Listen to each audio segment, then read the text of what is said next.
P. Ferrer from BIT 4P. This is the introduction. Total Quality Management or TQM was started because, as with any other company in the world, quality is one of the most important factors of success. The concept of TQM started during the Industrial Revolution. During this time, most products were partly created by machines, which led to the workers having a decline in their workmanship. This meant that the double checking and inspection of products were more frequent during this time due to the fact that not all machines are perfect when producing. So yes, as I stated here, TQM started during the Industrial Revolution era. During this time, factories and production companies started using machines to create parts of their products and services, meaning that not every step of the way comes through a person, unlike before. Every step of the way of creating a product. The historical background of TQM. W.A. Schuhart. He developed a statistical chart for the control of product variables during 1924 while he was working for the Bell Telephone Laboratories. This chart made by W.A. Schuhart was considered to be the beginning of statistical quality control. So yeah, he was the guy who created a chart that was intended for statistical quality control. H.F. Dodge and H.G. Romig. During the same decade, both of H.F. Dodge and H.G. Romig developed the area of acceptance sampling as a substitute for 100% inspection. So both of these guys worked at the same company with W.A. Schuhart, and both were doing research that contributed to TQM. A new phase of quality control took place during the 80s and 90s. This was when it was now officially known as Total Quality Management. So around the 1980s and the 1990s, there was a new phase of quality control, and yeah, it became officially known as TQM. Western companies started taking notice of Japan's success when it comes to dealing with quality issues, and in turn, these Western companies started introducing their own quality management programs. So, until today, you can see Japan's success when it comes to their products and their innovation. So, based on my report, this was the case even long ago. Even Western companies started taking notice of Japan's innovative tendencies, and they gathered influence. They took influence from Japan's success. TQM has become a staple for successful companies, and it helped form various quality focused strategies. It also became the focus of the Western quality movement evolution. So yeah, most successful companies today, whether they endorse it or not, they are probably using TQM because quality management is a key factor of a company's success. And it has been the focus of Western quality from there on out until today. Definition of TQM: Total Quality Management.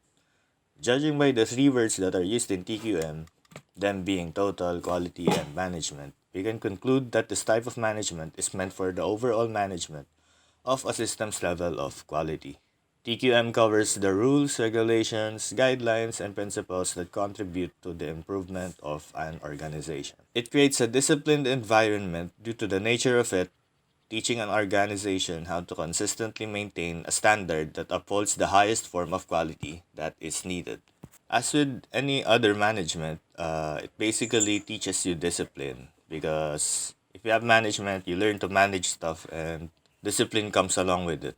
It also says here that it covers the rules, regulations, guidelines, and principles. Yeah, quality should be upheld in a company, and as I said, by the three words total quality management, it's a given. So here are the 6 basic concepts of TQM. Number 1, a committed and involved management to provide long-term to top-bottom organizational support. So TQM involves the management to your company from top to bottom at a long-term manner.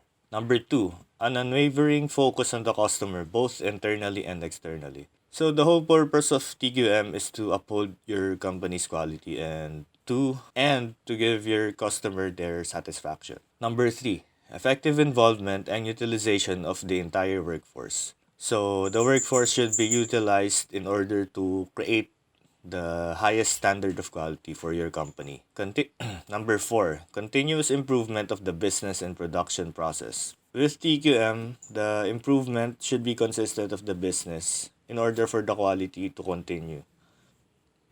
Number 5, treating suppliers as partners. Suppliers are the one that gives a company whatever they need. So it's best to treat them with a good attitude and to consider them as partners. Because if you really think about it, they are your partners and they need you just as much as you need them. Number 6, establish performance measures for the processes. So you need to measure your company's performance for the processes in order to judge whether you are doing the right thing or the wrong thing. Transformation to TQM. An organization should be aware of their product and service quality before they can implement and apply TQM. So you need to be self-aware, first of all. You need to consider some of the faults of your company, and you need to know what to do and what to improve. When the business is fully using TQM, they will likely have an increase to their productivity because of the proper maintenance of their standard. TQM can also uphold a good workplace environment because their quality will be much better and it can give morale to the workers. TQM isn't an overnight process and transition. It will likely take a long period of time to adapt to this system, but it will surely be for the betterment of the quality of an organization's products and services, which will lead to customer satisfaction. As with any other process in a company, even the application or transformation to DQM isn't an overnight process. Surely it takes time for people, for workers, for customers, even the management to adjust to suddenly implementing TQM. The Deming Philosophy. Dr. W. Edwards Deming. Dr. Deming taught statistical quality control during World War II as a part of a wartime production effort. He taught SPC, Statistical Process Concepts, and the importance of quality to the leading CEOs of the Japanese industry during 1950. So, Dr. Deming is an influential figure during World War II and for the Japanese industry. These are the 14 Deming points. These points are a theory for management for improvement of quality, productivity, and competitive positions. Number 1. Create and publish the aims and purposes of the organization. Of course, you have to lay out what your goals are for your business or organization. Number 2. Learn the new philosophy. Implementing TQM will most likely give you a new philosophy for your work and your workplace. So it's better to learn it in order to adapt to it as soon as possible. Number 3, understand the purpose of inspection. When doing quality checks, there should be a pattern of what you're doing. There should be a program. It shouldn't be random. So the inspection should be worth it and you should understand the purpose of what you're doing. Number 4, stop awarding business based on price alone. Here in the Philippines, most people tend to not look at the price, so there are some cases when price does not equal quality. So it's best to stop awarding business based on price alone. Number 5, improve constantly and forever the system. So as we've mentioned in the previous slides, we should be consistent with our improvement and we should uphold the system that we are implementing. Number 6, institute training. So TQM, as I've said a few slides before, isn't an overnight process.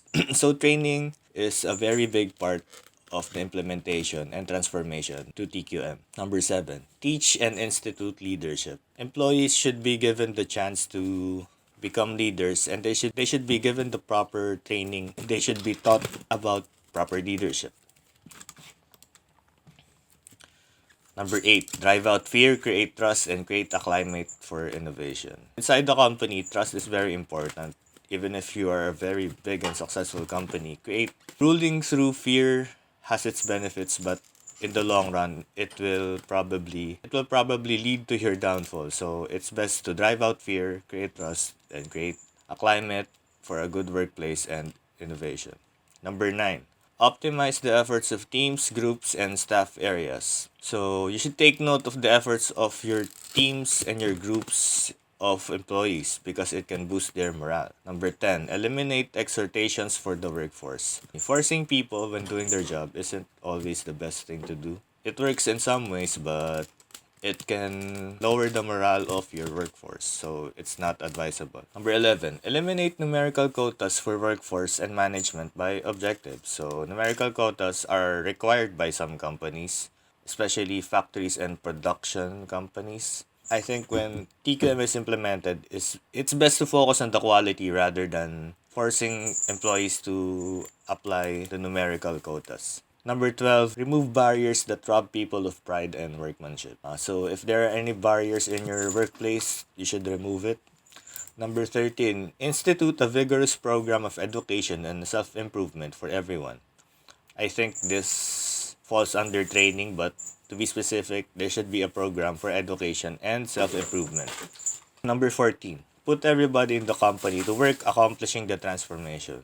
So inside the company, every employee matters, and especially when implementing TQM, everybody should work together to implement impediments of TQM.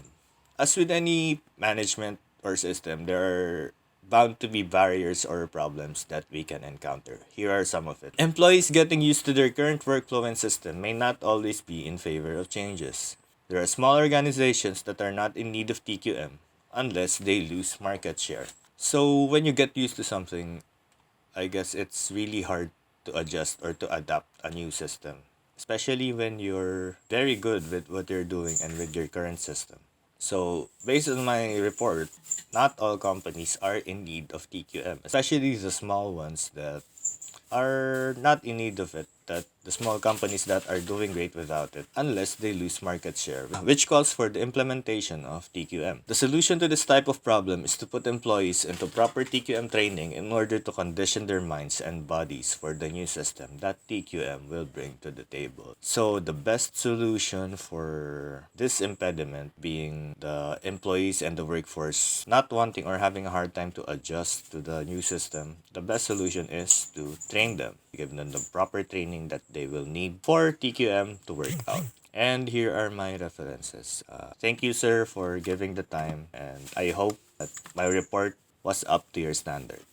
Thank you.